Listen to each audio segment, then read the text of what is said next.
Para el español, por más liberal y avanzado que sea, no vacilo en decirlo, el ideal femenino no está en el porvenir, ni aun en el presente, sino en el pasado. La mujer se ahoga presa en las estrechas mallas de una red moral menuda, muy menuda. Para el español todo puede y debe transformarse. Solo la mujer ha de mantenerse inmutable.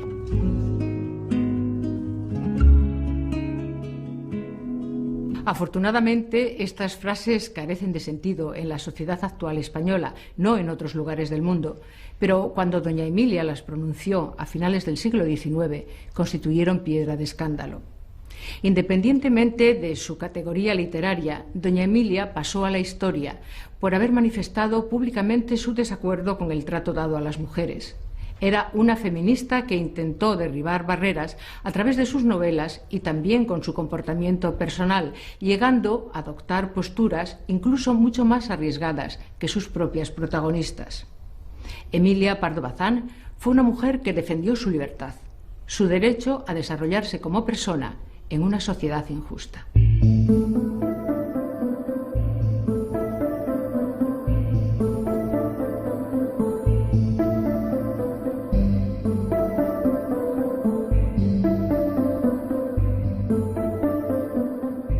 Por más que todavía hay hombres partidarios de la absoluta ignorancia de las mujeres, la mayoría va prefiriendo en el terreno práctico una mujer que sin ambicionar la instrucción fundamental tenga un baño, barniz o apariencia que la haga presentable. Si no quieren a la instruida, la quieren algo educada en lo exterior y ornamental. Emilia Pardo Bazán, como Concepción Arenal, abogará por el acceso a la cultura de las mujeres y manifestará su protesta ante el tipo de educación al que, a pesar de los avances, se somete a las mujeres en el siglo XIX. La escritora considera injusto que los hombres se puedan formar intelectualmente para desarrollar una profesión, mientras que a las mujeres solo se les consienta acercarse a la cultura de una forma superficial. Pardo Bazán sabe, igual que Arenal, que la cultura y la educación facilitan conocimientos y arropan a las personas capacitándolas para argumentar y protestar ante situaciones injustas. Se ha dicho que las mujeres son seres inferiores, incapaces de pensar, y nada mejor para seguir manteniendo estas opiniones que continuar cerrándoles las puertas del mundo del saber. Emilia Pardo Bazán aboga para que esto cambie. Quiere que la novedad de los nuevos tiempos afecte a todos, hombres y mujeres por igual.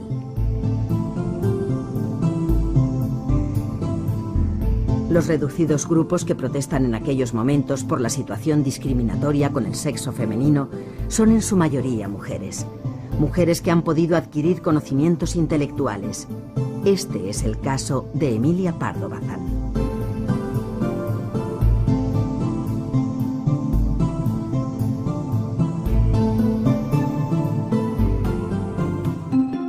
Hija única del matrimonio formado por José Pardo Bazán y Amelia de la Rúa, Emilia llegó al mundo el 16 de septiembre de 1851, en La Coruña.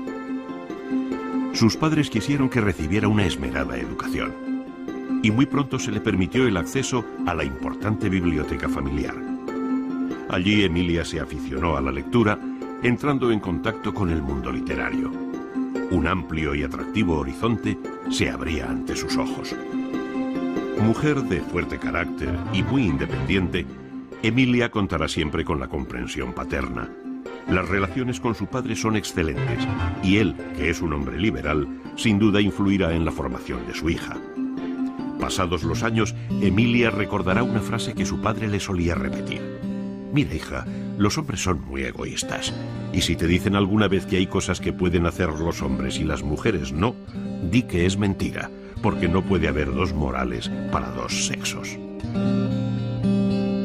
De don José Pardo Bazán, yo destacaría dos valores fundamentales de su carácter, que seguramente los hereda su hija, por genética, pero que también han sido inculcados por educación.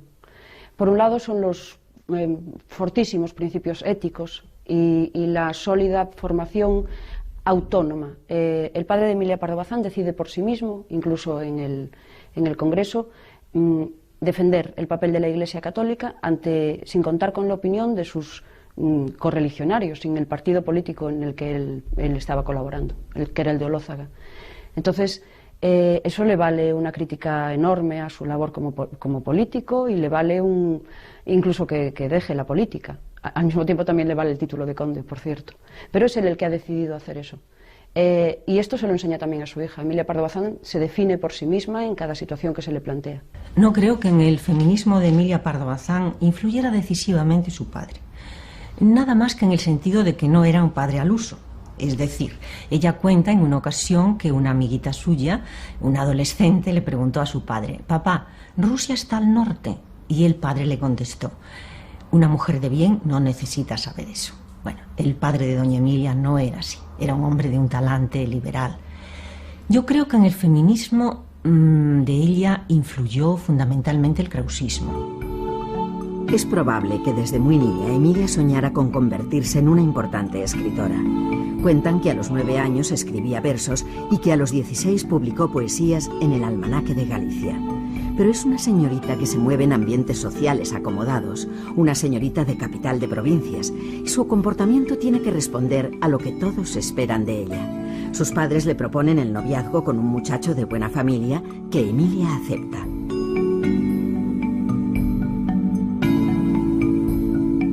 En 1868 se casa en la granja de Meirás, que era propiedad de sus padres, con el joven y prometedor estudiante de Derecho, José Quiroga. Los recién casados se instalan en Santiago de Compostela, donde José puede seguir cursando sus estudios de Derecho. Aquel año de 1868 pasaría a la historia como el de la Gloriosa, la revolución cuyo objetivo era expulsar de España a Isabel II, terminar con el gobierno de los Borbones. Los cambios políticos derivados de la nueva situación iban a incidir en la vida del joven matrimonio. El padre de Emilia, José Pardo, resultó elegido diputado a Cortes por Carballiño y toda la familia se traslada con él a Madrid.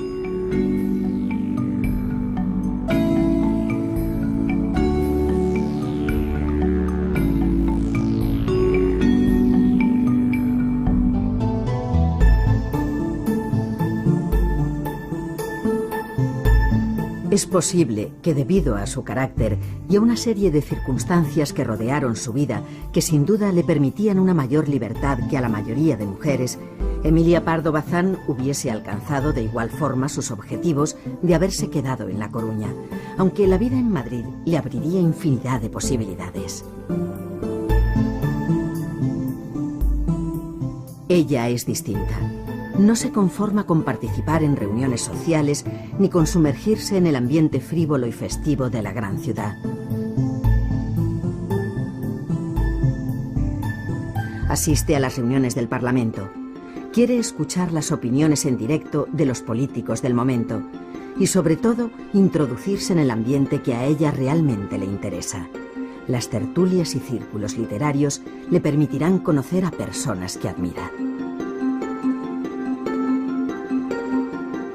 Cuando Emilia conoció a José de Zorrilla, le convenció para que diera un recital en su casa. Desde muy niña había sentido adoración por el considerado como el más representativo de los creadores románticos del momento. Tengo un palacio en Granada, tengo jardines y flores, tengo una fuente dorada con más de 100 surtidores. Y te daré blancas plumas para que adornes tu frente, más blancas que las espumas de nuestros mares de oriente. ¿Qué me valen tus riquezas?, respondióle la cristiana, si me quitas a mi padre, mis amigos y mis damas. Vuélveme, vuélveme, moro, a mi padre y a mi patria, que mis Torres de León valen más que tu Granada. Lo cierto es que no deja de sorprender esta admiración de la escritora gallega, que siempre se manifestará partidaria de los autores realistas naturalistas y no de los románticos, a los que considera superados.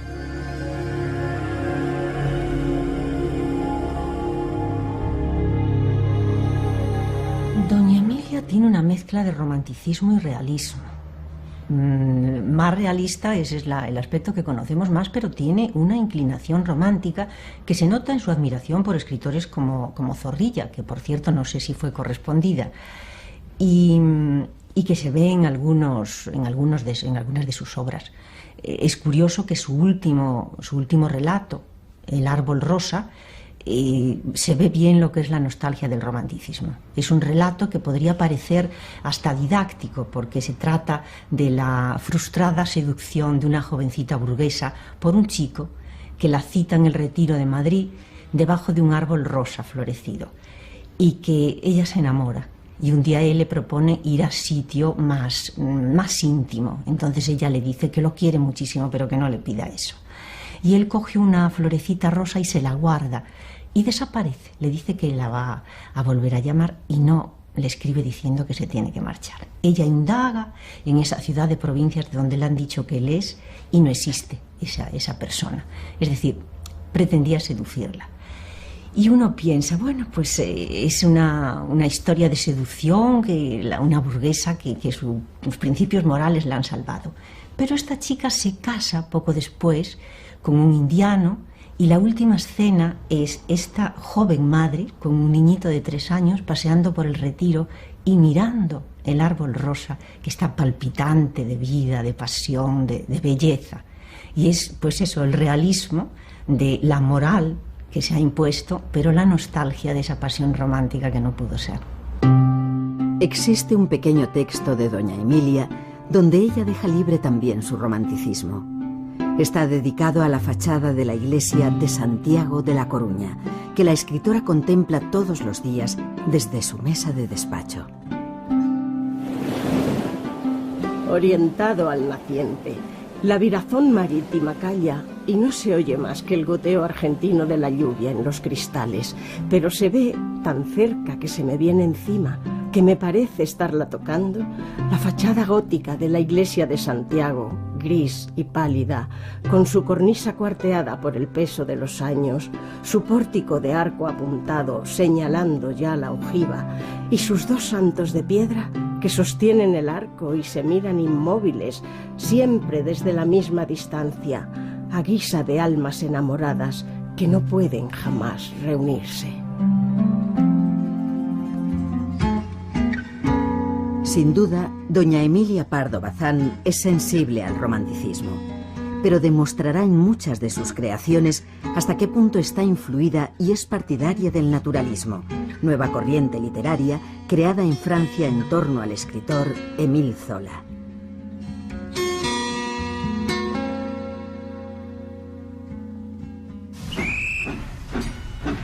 Gracias a su estatus social, Emilia tiene la oportunidad de viajar por Europa y conocer de cerca la realidad cultural de algunos países. Visita Londres, Viena, donde en 1872 contempla la Exposición Universal. Pero será Francia quien ejerza un mayor atractivo. Allí pasará temporadas de descanso en el elitista balneario de Vichy, en el que conocerá al escritor Víctor Hugo. En una de sus estancias en Francia, aprovechará para pasar unos días en París, donde visita a Zola. Entra en contacto con los más destacados escritores franceses del momento y participa en las tertulias de los hermanos Goncourt.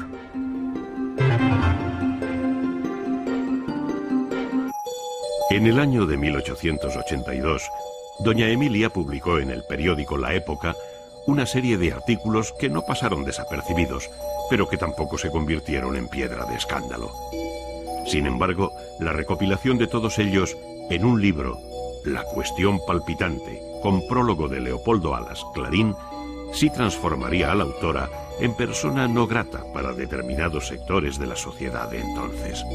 Precisamente por eso, aun cuando el libro no sea más que la recopilación, hay un aspecto acumulativo que el libro entra pues en lugares a donde posiblemente no habían llegado los artículos. Pero el escándalo se produce porque es una mujer, fundamentalmente porque es una mujer que se pone al nivel del hombre, una mujer que dialoga con la sociedad, que defiende unos principios exactamente igual que pudiera hacer el hombre. Entonces hay esa especie de defensa de la masculinidad intelectual. Lo mismo que va a suceder posteriormente cuando ella pretenda entrar en la Real Academia Española, ¿no? Yo creo que la cuestión palpitante es la presentación en sociedad de Emilia Pardo Bazán. Es la gran presentación en la élite intelectual de la época. Ella está haciendo una divulgación rigurosa, histórica y crítica, de crítica literaria sobre el naturalismo, sobre algo que palpitaba en ese momento, y lo está introduciendo en los círculos intelectuales. En principio lo introduce en artículos y luego, una vez recibida la aquiescencia de Menéndez Pelayo y una vez amparada por un prólogo de Clarín, decide atacar. El mismo prólogo de Clarín es polémico y ella creo que reivindica también esa polémica para sí. Emilia Pardo Bazán es una mujer que nunca huye de la polémica y yo creo que a ella le interesa también esa posición, ese ser nombrada en todos los círculos intelectuales de la época, sobre todo porque tiene a su favor la opinión favorable de muchos intelectuales también. Incluso la cuestión palpitante tendría consecuencias insospechadas en la vida íntima de la autora. Se organizó tal revuelo con aquel libro que su marido, porque así lo creía, o presionado por las personas de su entorno, pidió a Emilia que dejara de escribir. Posiblemente el matrimonio ya tenía problemas, porque si doña Emilia hubiera querido seguir escribiendo al lado de su marido, seguro que sabría cómo convencerlo. Aunque también es verdad que nunca una mujer le pediría a su marido que cambiara de profesión ante las críticas desfavorables, sino todo lo contrario.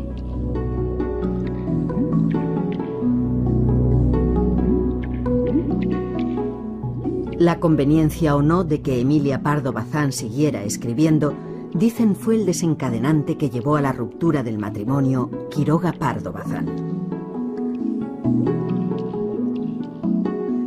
Tenían 3 hijos, Jaime, Carmen y Blanca. Se separaron de forma amigable. En aquel momento no existía el divorcio en España. La escritora fue consecuente con sus ideas. Ella pretendía que las mujeres dispusieran de caminos honrosos para ganarse la vida por sí mismas. Propugnaba con su ejemplo la rebeldía contra la opresión del marido. En una carta escrita a un amigo, Emilia dice: me he propuesto vivir exclusivamente del trabajo literario, sin recibir nada de mis padres, puesto que si me emancipo en cierto modo de la tutela paterna, debo justificar mi emancipación no siendo en nada dependiente. Y este propósito del todo varonil reclama de mí fuerza y tranquilidad. Si pensase en ese dualismo mío interior, no cumpliría mis compromisos editoriales, porque dormiría mal, estaría rendida al día siguiente y adiós producción y adiós 15 cuartillas diarias.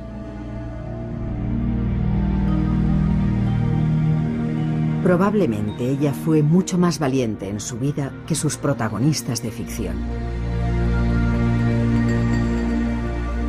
Bueno, hay protagonistas de su novela que realmente asumen su condición hasta las últimas consecuencias.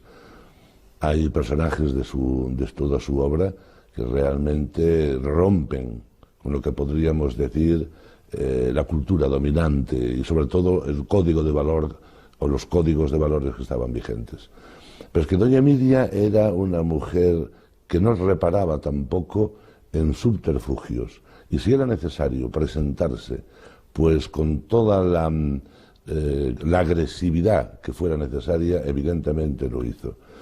Yo creo que es una persona que muchas veces, ya lo decía Pereda, esta mujer que se mete en todo, absolutamente en todo, como si no pudiéramos prescindir de ella durante las 24 horas del día, ella también procuraba ese escándalo.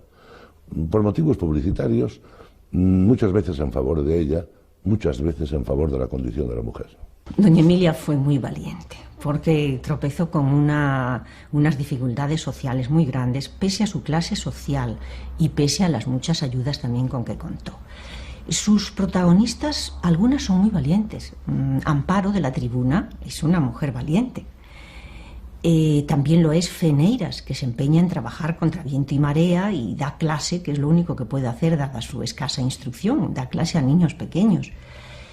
Y Asís, la protagonista de Insolación, en fin, se acuesta con un hombre sin estar casada con él, un hombre al que ha conocido unos días antes, y además sale a la ventana, al balcón, para que todo el mundo los vea juntos. Es decir, eso es un comportamiento que en la época se calificó de muy escandaloso. Es decir, que son mujeres, muchas de ellas valientes. Pero también hay protagonistas como las de la dama joven, esa jovencita con un gran talento para el teatro, que no se atreve a dar el paso y acata lo que son las directrices de la familia y de ese novio que no quiere que sea actriz, y su talento se frustra. Tal vez sea Amparo, la protagonista de su novela La Tribuna, quien mejor encarne ese tipo de mujer que defiende la escritora. Cuenta doña Emilia que a Amparo se le hinchaba el seno agitado, en medio de la vulgaridad e insulsez de su vida diaria y de la monotonía del trabajo siempre idéntico a sí mismo. Tales azares revolucionarios eran poesía, novela, aventura, espacio azul por donde volar con alas de oro. Definida por su autora como un estudio de costumbres locales, La Tribuna, publicada en 1883, está considerada como la primera novela naturalista de la Pardo Bazán. Es posible que un sector de los lectores experimentase cierto rechazo al ver reproducida en el relato la realidad con una objetividad perfecta y en todos sus aspectos, incluso los más vulgares. Tal vez prefiriesen otro tipo de narraciones más almibaradas y con protagonistas femeninas más convencionales.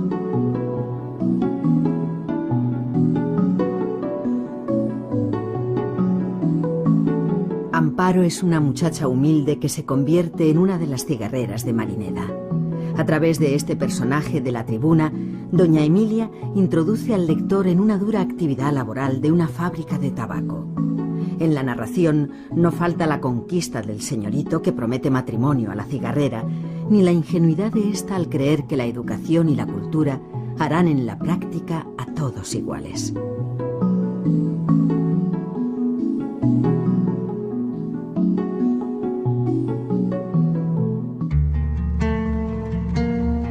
En un escenario totalmente distinto, Madrid, y en un ambiente aristocrático, se desarrolla Insolación, una novela de amor. Escrita 6 años más tarde que La Tribuna, es, en opinión de algunos estudiosos de nuestros días, anticipo de lo que será la novela del siglo XX. Es posible que fuera esa modernidad lo que llevó a los críticos y escritores contemporáneos de doña Emilia a verter sobre la obra comentarios poco favorables. A José María Pereda le parece mal que la protagonista, Asís de Taboada, vaya a la romería de San Isidro con un hombre al que ha conocido la noche anterior y que se emborrache con él. Esto es imperdonable en una mujer de su clase, escribe. La Taboada es una marquesa viuda.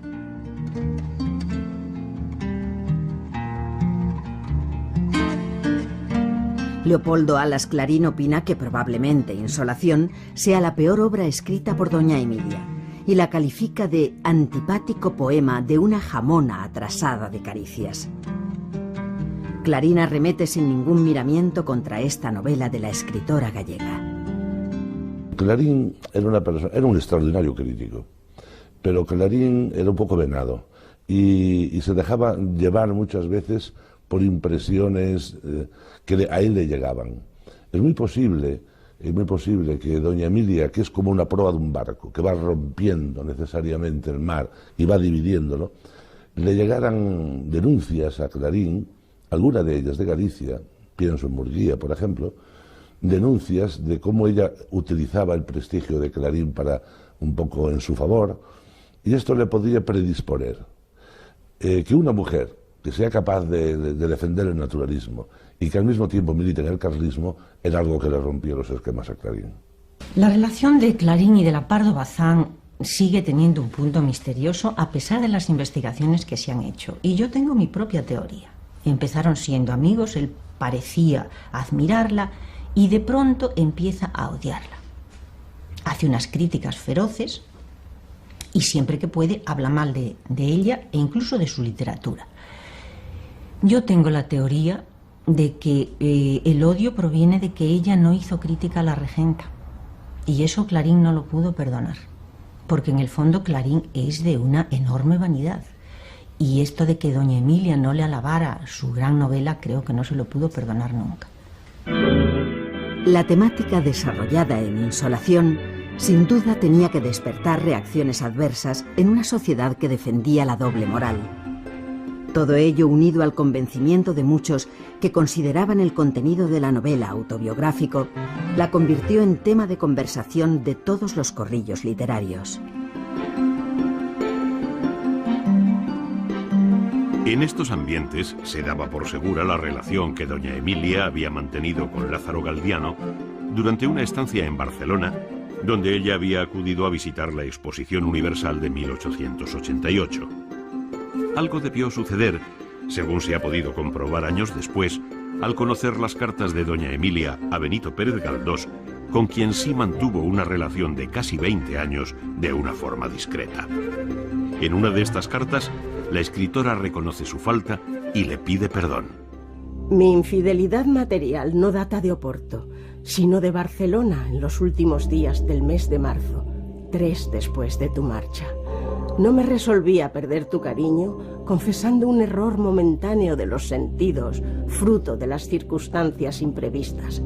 Eras mi felicidad, y tuve miedo a quedarme sin ella.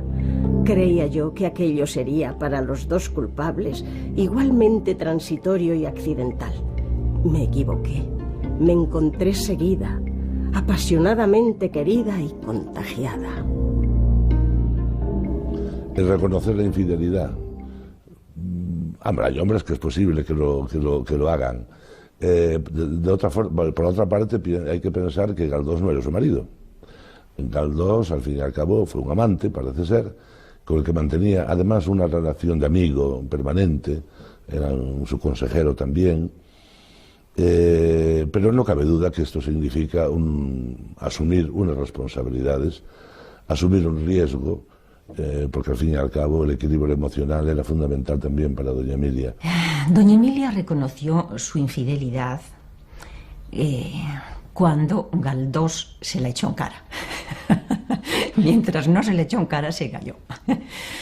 Porque la justificación que le da es que había sido un error momentáneo de los sentidos. Es maravilloso, es el gran pretexto y la gran disculpa. Le dice que no se lo quiso contar porque no quería poner en peligro la relación de ellos dos, porque ella estimaba muchísimo a Galdós.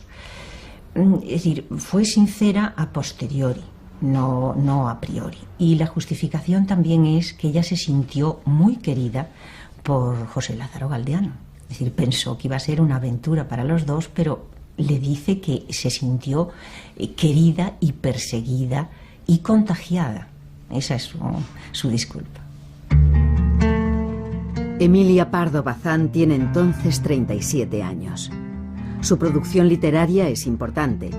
Han pasado 12 años desde que ganó su primer premio literario con un estudio crítico sobre Feijóo y publicó su primer y único poemario.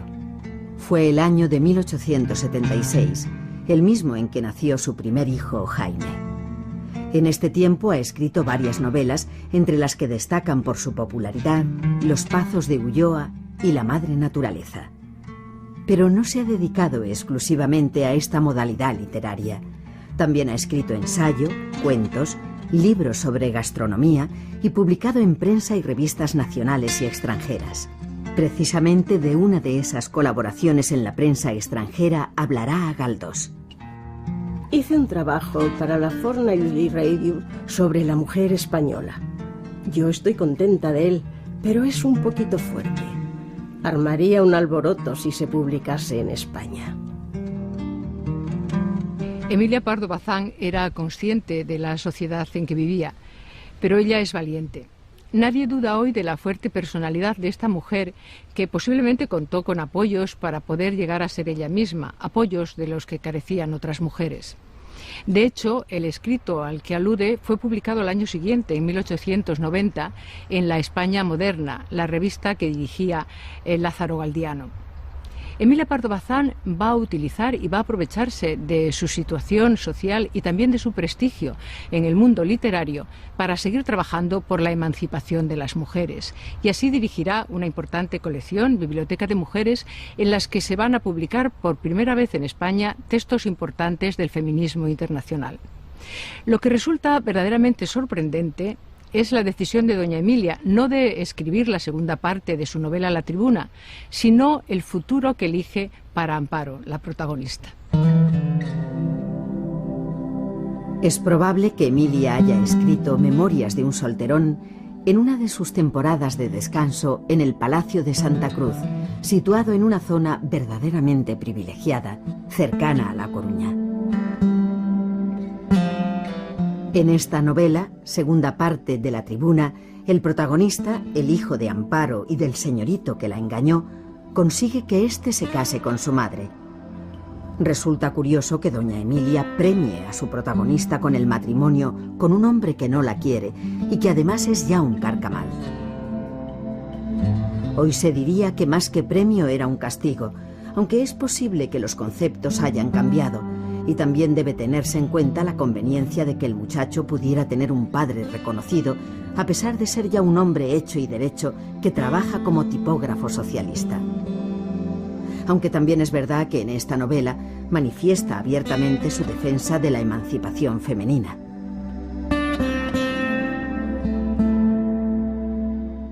Hay que partir del supuesto que doña Emilia, cuando escribe La Tribuna, está militando en el carlismo puro y duro, y doña Emilia manipula, inteligentemente, eso sí, manipula a sus personajes en función incluso de sus propios criterios políticos.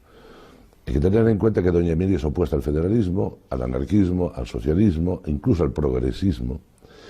Y entonces lo que queda muy claro y muy reflejado es que esta mujer se desclasa, pierde su condición de obrera o su condición de mujer de la sociedad baja para dar el salto al contraer el matrimonio con una persona que no es de su condición. Claro, hay una moraleja oculta, la moraleja de que en cuanto te ofrecen un bien, olvidas tus compromisos con tu clase. En Memorias de un solterón, doña Emilia hace la defensa de Amparo a través de la actuación de su hijo que aparece llamado el compañero Sobrado, porque es socialista y además tipógrafo, profesión revolucionaria, y el hijo es el que obliga a su padre a casarse con su madre, no tanto para reparar la honra de esta, sino para vengarse de su seductor, es decir, del padre. Es curioso también cómo al final de la novela, tras la boda de sus padres, este compañero Sobrado pues cambia de actitud, y aquí tenemos una finísima crítica de la autora cuando va a sustituir el atuendo de obrero, la gorrilla y la blusa, por un traje lujoso de hijo de millonario. Amparo, la Tribuna, es seducida por Baltasar, el señorito, que la deja abandonada. Y claro, socialmente ella carga con ese hijo, es una marginada social desde ese momento. Y 20 años después, doña Emilia retoma ese personaje y hace que su hijo, que es el compañero Sobrado, un anarquista, obligue a su padre, con amenazas, a reparar el honor de su madre, a casarse con ella. Y podría parecer que es pues una cuestión de moral, de decir, bueno, pues se ha hecho justicia, pero yo creo que no, que doña Emilia lo que quiere demostrar en esa obra es que el compañero Sobrado, en cuanto se ve señorito, es decir, heredero del dinero de su padre, deja de ser anarquista. Es decir, a mí me parece que ahí doña Emilia está defendiendo la tesis de que gran parte de los anarquistas lo son porque son marginados. Cuando se ven con dinero abandonan sus ideales. En 1908 es nombrada por el rey Alfonso XIII condesa pontificia de Pardo Bazán. A pesar de que ha sobrepasado los 50 con generosidad, doña Emilia se encuentra en plenitud. Sigue escribiendo, colaborando en prensa, pronunciando conferencias. Hace 2 años ha sido nombrada presidenta de la sección de literatura del Ateneo de Madrid.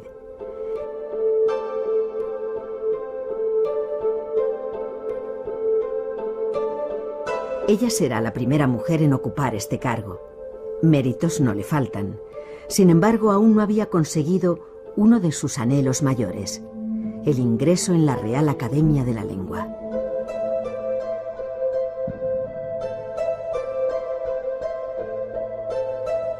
Desde que en 1853 la Real Academia de la Lengua decidiera, después de rechazar el ingreso como académica de número de Gertrudis Gómez de Avellaneda, elaborar un informe en el que se prohibía terminantemente la entrada de representantes del género femenino en la institución, ninguna mujer se había atrevido a intentarlo.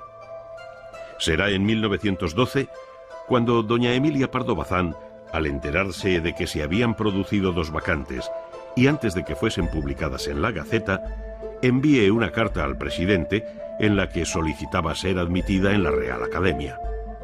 No había seguido los trámites reglamentarios que señalaban la necesidad de ser presentada por 3 académicos de número. No lo hizo porque sabía que mientras no se revocase aquel escrito de 1853, nada se podría hacer. Es probable que doña Emilia albergase esperanzas de que ella podría provocar la reacción de los académicos. Pero su iniciativa no obtuvo el eco esperado. La Academia decidió seguir manteniendo en vigor el discriminatorio documento que impedía que las mujeres pudiesen formar parte de tan docta institución. De haber conseguido el ingreso, Emilia Pardo Bazán se habría convertido en la primera mujer académica de número, porque Isidra Quintina de Guzmán fue académica honoraria. Andando los años, Blanca de los Ríos y María Moliner obtendrían la misma respuesta que Emilia Pardo Bazán y que Gertrudis Gómez de Avellaneda. Por fin, en el año 1979, la Real Academia de la Lengua se decide a abrir sus puertas a las mujeres. La escritora Carmen Conde fue elegida como miembro de número. Esto tiene mucho que ver con lo que podríamos llamar, en el peor sentido de la palabra, la masculinidad intelectual española de su momento. Es inconcebible para ellos que una mujer solicite entrar en la Real Academia Española.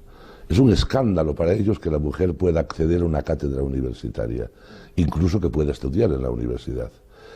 Esto es tremendo, pero esto es así. Y eran personas aparentemente liberales, tipo Valera. No hablemos ya de otros. El rechazo de la Real Academia Española a doña Emilia Pardo Bazán es un capítulo vergonzoso para la institución y para los académicos, porque sabemos por libros de anécdotas de la época, por memorias que se publicaron en la época, las cosas que decían los académicos respecto a la entrada de doña Emilia. Es tremendo que Valera, que publicó un folleto que se llamaba Las mujeres y las academias y que procuraba justificarlo con argumentos históricos, en la intimidad con sus colegas les dio un argumento. Debían decirle que los sillones de la academia eran antiguos y no podían cambiarse y que la circunferencia de doña Emilia no cabía en los sillones de la academia. Se ha dicho que tal vez para compensar a doña Emilia del rechazo sufrido en la academia, se la nombró catedrática de lenguas neolatinas en la Universidad Central de Madrid. Ella será en 1916 la primera mujer que ocupe una cátedra, pero sin oposición. Habrían de pasar 37 años para que otra mujer, Ángeles Galino, la obtuviese.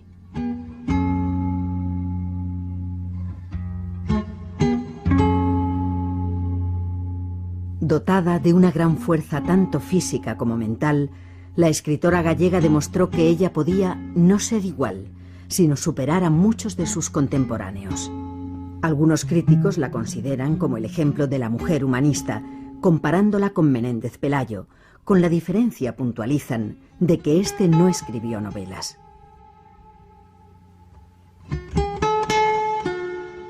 Doña Emilia es una extraordinaria escritora, ¿no? Decía La Fe en el año 1888 que doña Emilia era la primera escritora de Europa.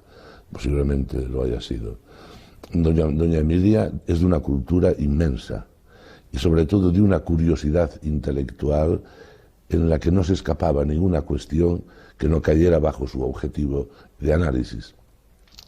Yo entiendo que esta mujer llega a ser de Inglaterra o llega a ser francesa y tendría estatuas en todas las principales ciudades del país. Yo destacaría en doña Emilia Pardo Bazán el hecho de que es la primera escritora auténticamente profesional, es decir, que vive de su literatura, que su literatura le da éxito, prestigio y también dinero. Por otra parte, pues hay una serie de temas que resaltan por su modernidad, por ejemplo, la exaltación del trabajo. Ella fue una gran trabajadora, ella que fue una dama es una gran trabajadora, pero es que, sobre todo, en sus novelas, particularmente en La Tribuna,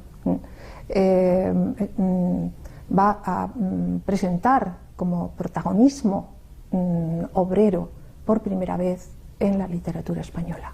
Y mucho más singular, la protagonista va a ser una mujer. Por primera vez se habla del trabajo de una mujer en una fábrica.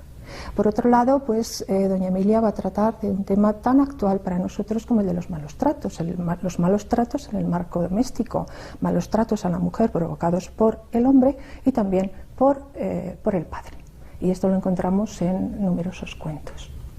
Incluso hay en uno de los cuentos, El indulto, hay una frase que sorprende por su modernidad. La frase más o menos dice, en lugar de protegerla la ley, la obliga a vivir maritalmente con su asesino.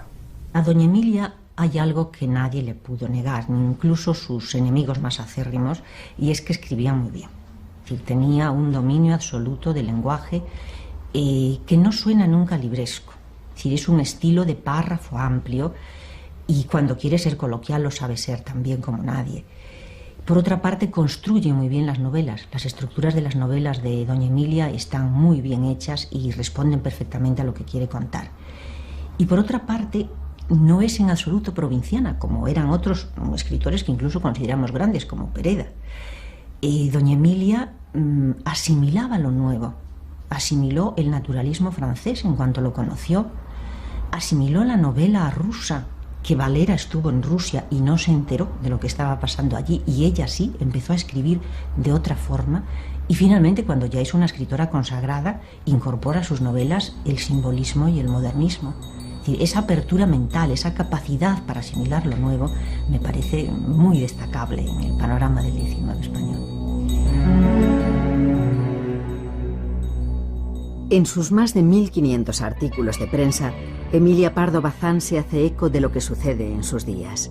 Nada escapa a su mirada. Lo mismo se ocupa de la situación política, que habla de la actualidad cultural o se detiene a reflexionar sobre noticias menos relevantes, pero que sin duda enriquecen la visión de lo sucedido en aquellos años. Noticias que van desde la detención de una mujer por fumar desvergonzadamente en público a la popularidad de la novela Electra de Galdós. El día 4 de mayo de 1921 aparece en el ABC el que iba a ser su último artículo. Un artículo que doña Emilia quiso dedicar a la obra de Tagore, descubriendo así a los lectores la creación de un poeta que aún no había sido traducido al castellano. Algo muy propio de la escritora gallega que estudió inglés y alemán solo por el placer de leer en lengua original las obras de sus autores preferidos. A los 8 días de aparecer este artículo, fallecía doña Emilia Pardo Bazán. Moría rodeada del cariño de los suyos. La prensa se hizo eco de la triste noticia. La desaparición de la escritora gallega fue recogida con pesar tanto en el mundo literario como en el resto de la sociedad. Se iba una de las mujeres más valiosas y populares del siglo XIX. Una mujer que consiguió ser ella misma y que no se adaptó al comportamiento que la sociedad esperaba de las mujeres. Un comportamiento que ella había denunciado.